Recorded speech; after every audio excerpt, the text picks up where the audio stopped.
about a year ago or so.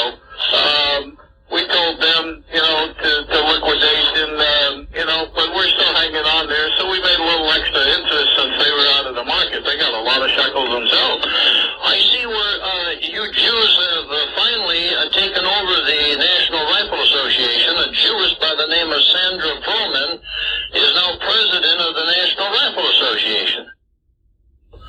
Well, yeah, but we took over the NRA a long time ago. Charlton Heston, it's not known so much, but yeah, he's a nice Jewish boy. We let him play Moses in the movies back in the 50s. We took the NRA over long ago. All the organizations out there, the Jew controls it. Everybody knows that. I've read in your Talmud where it says that if you're to have any opposition, you will control that opposition. Well, of course, the smartest thing is to own both sides of every game. But that way you know the outcome. We own the Republicans, we own the Democrats.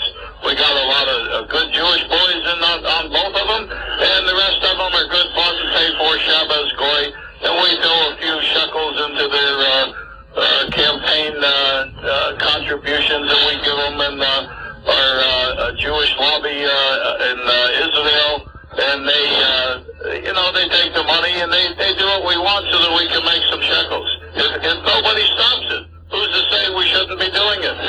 Don't you wish you could do it? You're not doing it. We're doing it. Yeah, but you're thieves and liars. You're all thieves and liars, just like it says in St. John 8:44. But you see, Rabbi Finkelstein, you don't own me, and you don't control me, and you don't control the racial identity movement in this country, who really understands to a varying degree of what you people are and what you've done. Well, that's true. You're one of those goyim out there that we don't control. But I'll tell you a little something else. We all respect you for what you do, because at least you stand up for your race. The rest of them out there, they're all a bunch of cowards, all the white-faced goyim, all the men. The most of them these days, they carry places and they wear earrings. No wonder the white girls come to us, all the shiksas. The women's rights movement, we started off. See, when you're gonna have a game and you got a bigger goal, you can't go in like a Sherman tank going through something. You gotta start a little small. And so we said, hey, how about you get equal pay for equal work? And women have the right to vote. And everybody bought into that. And we started with the women because it's hard to get the men. The women are the weakest sex, as we know from that old Adam and Eve story of yours. But at any rate, we got the women going. And now look at all the women. Most all of them around the world, especially here in America, they got short hair. They got a schwarzer for a boyfriend. They got a lesbian lover.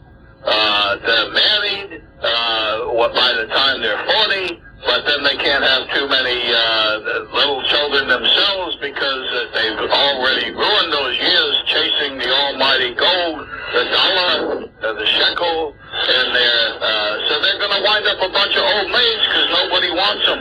But the bottom line is that the real good-looking ones, we take them to Hollywood that we own. The United States has always been known as the land of milk and honey.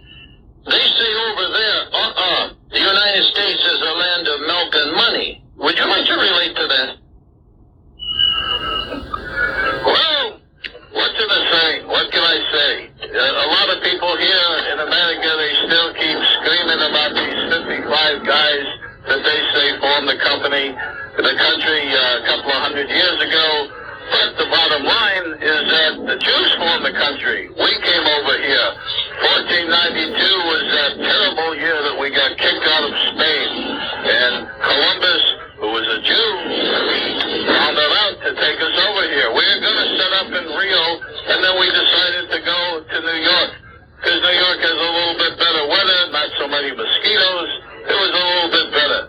So we set up in New York, and we make the money. I was going to ask you, this war in Iraq, there's a lot of Jew money invested in this war, isn't there?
the men, the women, they don't want to sit home and have families anyway. They'd rather have a career.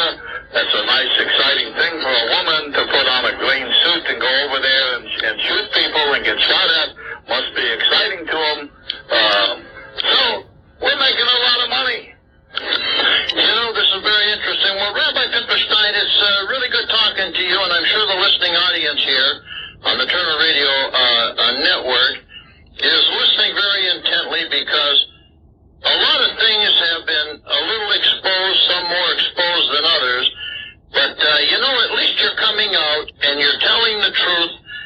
And, you know, you say, you know, we got $300 billion tied up in Iraq with interest. And what's 1,700 to 3,000 dead bodies compared to how much money you made? Well, but you got to thin out the herd once in a while. Otherwise, the herds get too big.